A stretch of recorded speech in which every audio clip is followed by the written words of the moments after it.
Bonjour les amis et bienvenue sur cette 10e vidéo d'Objectif 2200. Aujourd'hui nous allons regarder la 4e partie de l'Open International d'Avoine qui m'a opposé à un joueur sympathique nommé Olivier Gaftarnik, actuellement classé 1807 FID et ancien 2100. Mais cette information je ne l'ai eue qu'après la partie. J'ai ouvert cette 4e partie avec D4, D5, Fou F4. C'est une tentative de système de Londres, ça ne veut pas dire que ça va être effectivement un système de Londres. Et il répond par le miroir Fou F5. Là, j'avoue, j'étais un petit peu déconcerté. En effet, je sais par expérience et après avoir étudié un petit peu la théorie sur cette ligne, la ligne avec Fou F5, donc la ligne du miroir, n'est pas considérée comme étant excellente.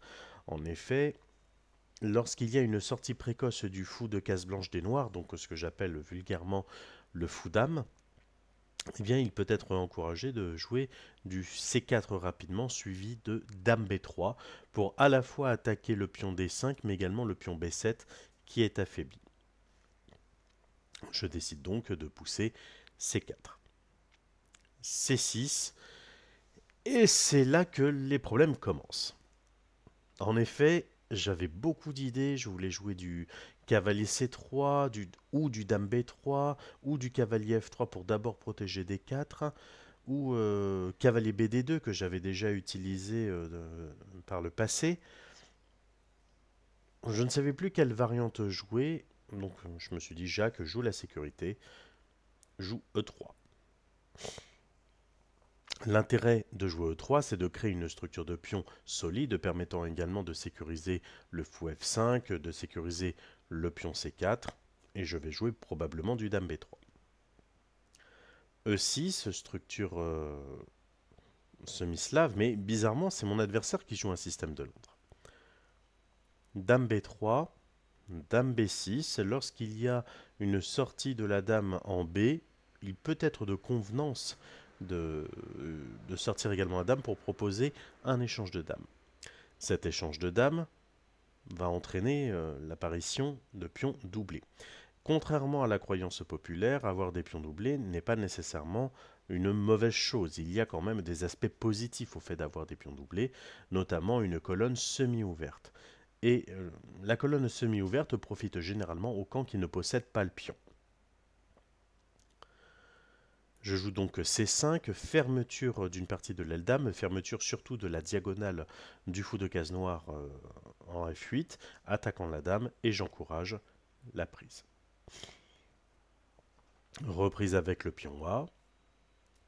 Et là, je pense que mon adversaire a joué de manière un petit peu trop conventionnelle. En effet, j'ai une colonne semi-ouverte et je vais pouvoir essayer de l'exploiter. La position étant fermée, les cavaliers seront plus à même d'obtenir du jeu. Peut-être que je peux aussi jouer avec du cavalier C3, cavalier A4, cavalier B6 pour profiter de l'enfermement des pièces. Et je pense que mon adversaire aurait dû échanger son mauvais fou contre le cavalier.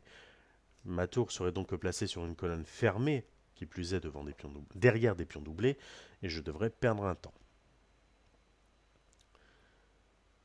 Cavalier F6.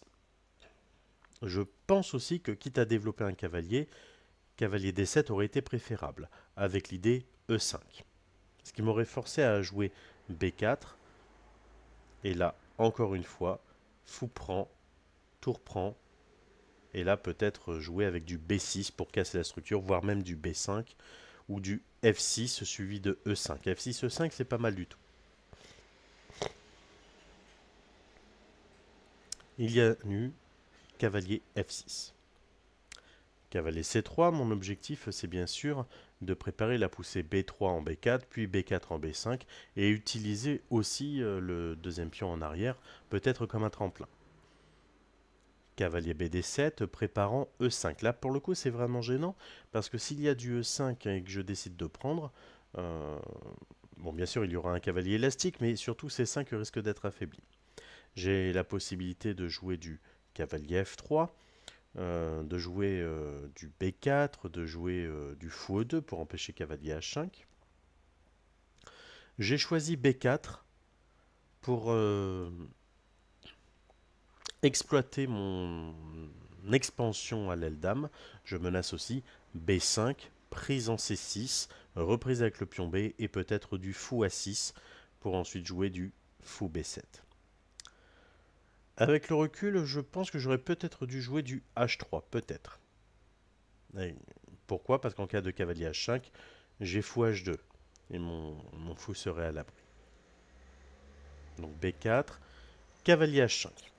Donc là, je savais que mon fou était potentiellement pas perdu, mais j'allais devoir les changer. Quitte à les changer, autant créer des faiblesses. J'ai donc fait virevolter mon fou autour des pièces à l'aile roi.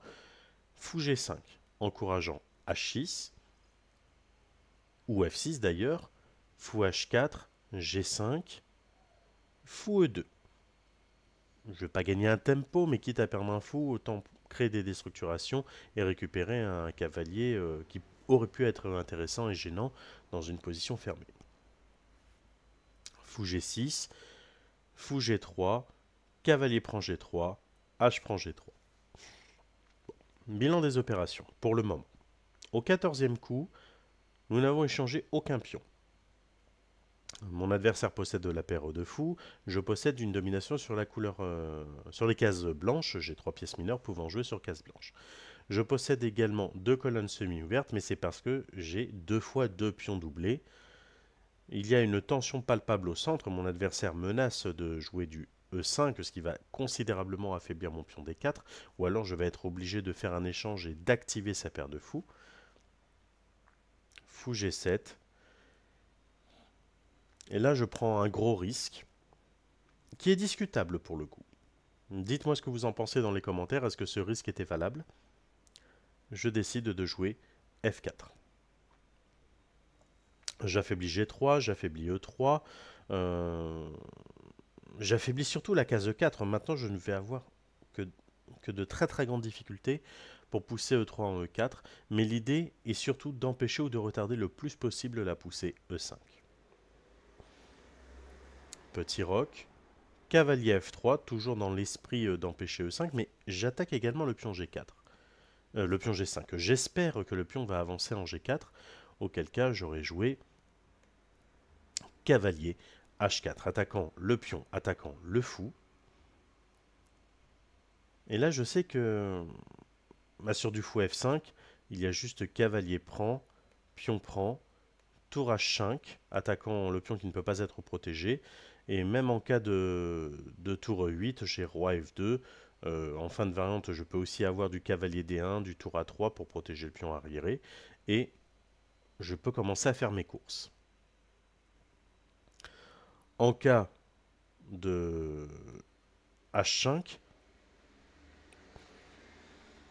j'ai des idées. Là, pour le coup, j'ai des idées à base de cavalier prend, pion prend, peut-être un grand roc pour sécuriser D4 et pousser E4. Bien sûr, la barre d'évaluation n'aime pas trop ça, mais je peux peut-être jouer du roi D2, peut-être jouer du fou D3 aussi pour taper sur G6, ce qui va forcer une pièce à rester en défense. Là, je me sentais plutôt bien et bien entendu, mon adversaire n'est pas rentré dans cette variante. Il a décidé de jouer F6. Il protège G5, il renforce à nouveau la poussée E5. Mais j'ai plein d'idées. Je sais que je peux enfermer ces fous. Je sais que je peux jouer sur le contre. Je peux jouer sur les colonnes A et H. Mais les pièces ne sont pas coordonnées. Je n'ai pas réellement terminé mon développement et surtout, je n'ai pas de clé. Donc je décide de prendre mon temps et de jouer G4.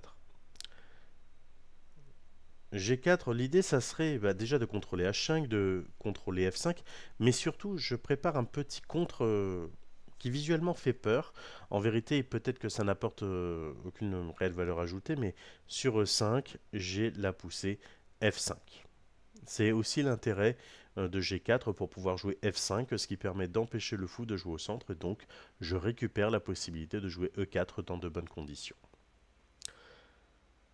Il a joué A6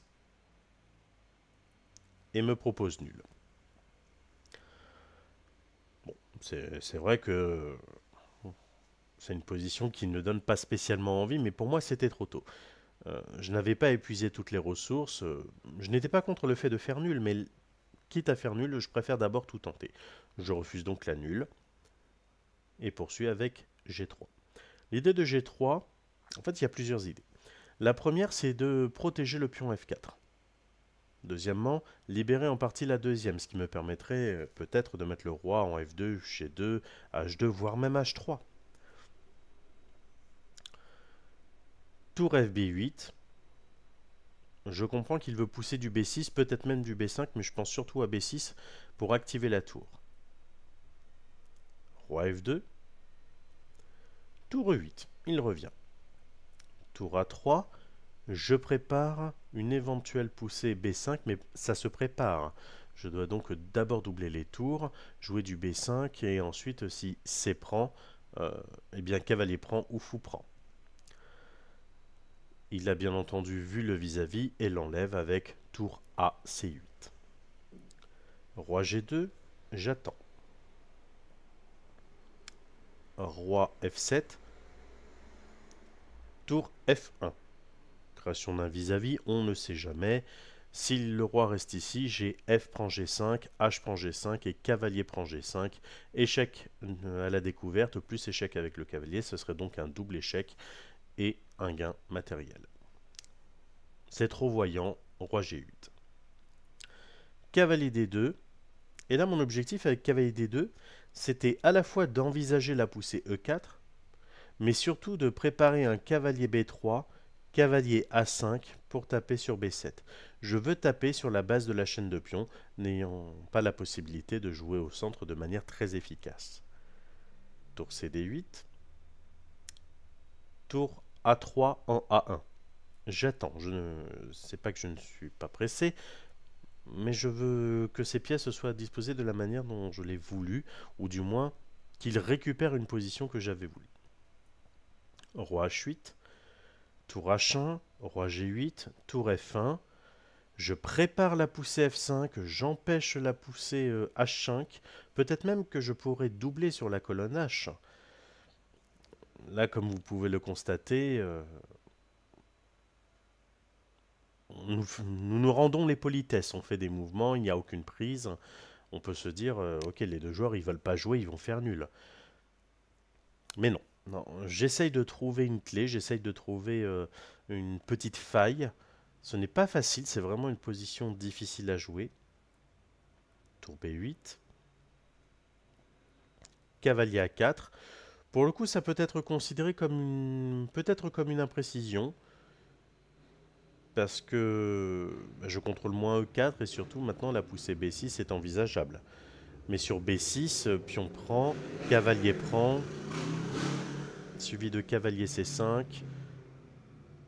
Je tape sur E6, je tape sur A6, il vient en C4, ça devient très compliqué. Tour D8, tour F2, tour B8, tour C1. Là, je comprends que mon adversaire peut pousser le pion B. Et que s'il décide de pousser le pion B, je dois ouvrir pour pouvoir taper efficacement sur C6. Tour C8, il se refuse à pousser. Bon. Dans ce cas, je garde le contrôle de la colonne C et je protège également le pion E3. Je décide de protéger E3 parce que j'ai l'intention de pousser F4 en F5, ce qui, en cas de prise, va libérer la colonne E, et c'est pas forcément ce que je souhaite. Ouvrir la colonne E, je veux dire. Tour E7. F5, ça y est. J'essaye quelque chose. Évidemment, j'espère de tout cœur qu'il va y avoir une prise pour gagner un tempo, mais il recule le fou, m'encourageant à prendre ce qui ne serait absolument pas une bonne idée pour moi. Cavalier B3, je vais enfin pouvoir installer mon cavalier en A5 pour taper sur B7. E5, rupture. Cavalier A5, tour B8. Et là, je vois quelque chose. Après tour B8, je sens qu'il y a quelque chose. Mon adversaire est en très grande zeitnote. Il doit lui rester 3 ou 4 minutes, moi je suis en Zeitnote également, un peu moins sévère, et je vois qu'il y a quelque chose en C6. Il y a une fourchette. Si je peux faire cavalier A5 prend C6, je serai content. Mais je commence à avoir les idées embuées. Je vois fou prend A6, pion prend, cavalier prend C6, tour E en E8, cavalier prend B8, reprise avec le cavalier, C6, tour C8, C7, cavalier D7, et j'ai du mal à voir comment je pourrais utiliser le deuxième cavalier. J'avoue que cette idée, elle me plaisait énormément, mais je n'arrivais pas à voir comment je pouvais gagner. Alors que, après évaluation, il s'avère que c'est le meilleur coup, fou prend A6. Mais à ce moment-là, je n'étais pas sûr. J'ai donc décidé de temporiser, de jouer du fou F1, quitte à autoriser la poussée H5, parce que maintenant le fou n'étant plus en E2, il ne contrôle plus H5. Et il s'avère que fou F1, même si l'idée de temporiser n'est pas mauvaise en soi, eh bien c'est une erreur. Tour E, E8, tour F, C2, en prévision. J'ai l'intention de jouer du tour A3 pour récupérer l'idée fou prend A6. Mais comme ça, j'aurai déjà une tour en A pour taper sur A6 en fin de variante. E4, fermeture. Tour A3, fou F8, cavalier C3, libérant un petit peu la colonne A, roi G7, et ça y est, je me lance. Enfin, je me lance pas tout de suite, je le prépare, tour C1, fou E7, et c'est le moment. Fou prend A6 est possible. Mais je ne le fais pas tout de suite. Je préfère doubler les tours sur la colonne A en prévision. C'était peut-être une erreur, mais j'ai profité du coup H5, qui a été joué très très vite, hein. Il restait moins de 30 secondes pour jouer fou prend A6. Sacrifice de démolition, je tape bien sûr 2 fois sur B7, prise en C6 avec fourchette, attaque à la découverte sur A6 par les 2 tours doublés. Évidemment, je viens d'investir du matériel, j'ai donné une pièce mineure pour gagner 2 pions. Peut-être un troisième. Tour BC8, je refuse de prendre le fou. Le fou étant un petit peu enfermé, je me dis pourquoi prendre le fou? En fait, il n'a pas beaucoup de valeur, il est limite beaucoup moins fort que le cavalier en C6, mais par contre je ne peux pas le protéger efficacement, du coup je décide de faire tour prend A6. H prend G4, B5. Bon. Regardons un petit peu ce qui se passe. Nous sommes au 43e coup. J'ai investi une pièce mineure pour avoir seulement entre guillemets 2 pions. J'ai 3 pions passés, dont 2 avancés, ils sont tous liés. Paire de cavaliers contre paire de fous plus un cavalier. La situation au centre et à l'aile droite est complètement bloquée et les fous n'ont aucune case ou quasiment aucune. Je vois qu'il y a un alignement et presque un encombrement sur la 7e rangée. Je vais donc rentrer très rapidement. Du moins, je vais essayer. Cavalier B8, fourchette. J'échange, tour prend, B6. Mon objectif, c'est de m'installer très rapidement en B5 ou peut-être même jouer du C6, C7, B, suivi de B7 et tour A8, ou peut-être du C6, C7, cavalier B5, cavalier A7. C'est à voir. Tour EC8, tour A7, vis-à-vis et attaque du fou non protégé. Roi F8, cavalier B5. Cavalier B5, là très clairement, mon objectif, c'est de m'installer en C7. Mais j'ai pour objectif aussi de contrôler la case C7, non pas de m'y installer, mais de la contrôler. C'est-à-dire que là, je peux menacer du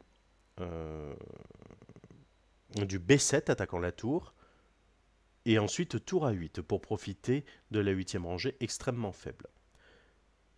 Par exemple, là je sais pas, on va dire du roi G8 juste pour... Non, du roi E8 juste pour illustrer le propos. B7, 6 tours D8, C6 menaçant C7, et 6 tours C6, tour A8, clouage. Et là c'est terminé. Il a préféré jouer du fou E8, cavalier C7, menaçant le pion D5, menaçant cavalier E6, et fou C6 a été joué. Fou C6 c'est plutôt malin en vérité. C'est malin parce que l'idée n'est pas tant de protéger le pion D5 que de contrôler la case A8. En effet, s'il y avait eu quelque chose comme fou D7, par exemple, pour attaquer F5 pour contrôler E6, j'aurais joué alors tour A8. C'est ce que j'avais à l'idée, et je partais du principe qu'il y aurait eu alors tour prend, tour prend, tour prend, cavalier prend, et la promotion ne peut pas être évitée. Mais ça, c'était mon idée de base, et il s'avère qu'après calcul, c'est pas qu'elle est mauvaise, c'est juste qu'il manque un petit quelque chose.